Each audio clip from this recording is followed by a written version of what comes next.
Problems already. You're good. Okay, so I think the first thing that you need to know about OCD is that this, there's supposed to be a picture, is not the only type of OCD because, in case you can't see, she's like cleaning each individual grape before she eats it, which is kind of a problem because she's just scared for the germs. It's not the only type. There's another type of OCD called purely obsessional, which deals more with obsessions and idiosyncrasies that happen inside your head. It doesn't mean that you have to compulsively wash your hands or double check to see if the door is locked. Everything's happening inside your head, and it's more obsessive than compulsive, although there are still some compulsions. So people who have pure OCD have a compulsive need to have things the right way, or the way that's right to them. For instance, the main character in this book has an obsession with the number 3, and that's why the significance of the word chapter titles. And it's also ritualistic, so everything has to be in a specific way. They like patterns and routines. For instance, sitting in the same spot on the couch or at the lunch table. It provides comfort and security, and that's why they can't just sit somewhere else. There's also the obsessive aspect of it, which is obsessively watching, reading, listening to something, and it doesn't really just go away. It's not like, oh, I like this is kind of cool. It's more like, oh my gosh, this is amazing, I'm going to watch this for the next year. So this is what some people with OCD would like you to know. It's not quirky or funny. We know our actions don't make sense, but we still have like a compulsive need to do them.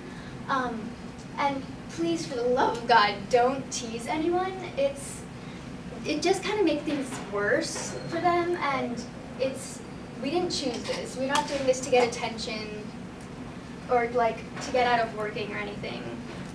So there's a relation to anxiety. OCD and anxiety are affected by each other.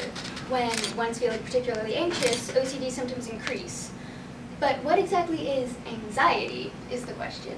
So general anxiety is a type of anxiety that doesn't limit itself to just social situations.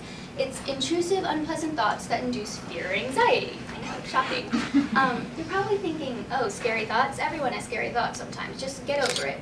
Well, it's not just sometimes. It's all the time. It's constant, overwhelming thoughts, and you can't help it, and you can't stop it.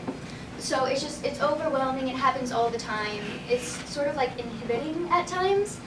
So it often blows things way out of proportion too, and a little problem that wouldn't bother most people can sometimes induce overwhelming panic attacks for people with anxiety, even though they know that there's nothing to really be freaked out about.